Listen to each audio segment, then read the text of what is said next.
குஜி கூட சேர்ந்து சின்னதா இருக்கிற ஒரு குடிசையில வாழ்ந்துகிட்டு இருந்தா. அந்த குடிசை ரொம்ப சின்னதா இருந்துச்சு.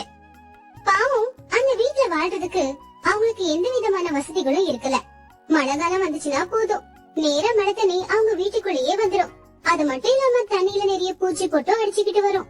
அதே மாதிரி வெயில் காலத்துல நேர வெயில் வீட்டுக்குள்ளேயே வந்து அடிக்கும். அம்மா, என்னால வீட்டுக்குள்ள உட்காரவே முடியலம்மா, பாருமா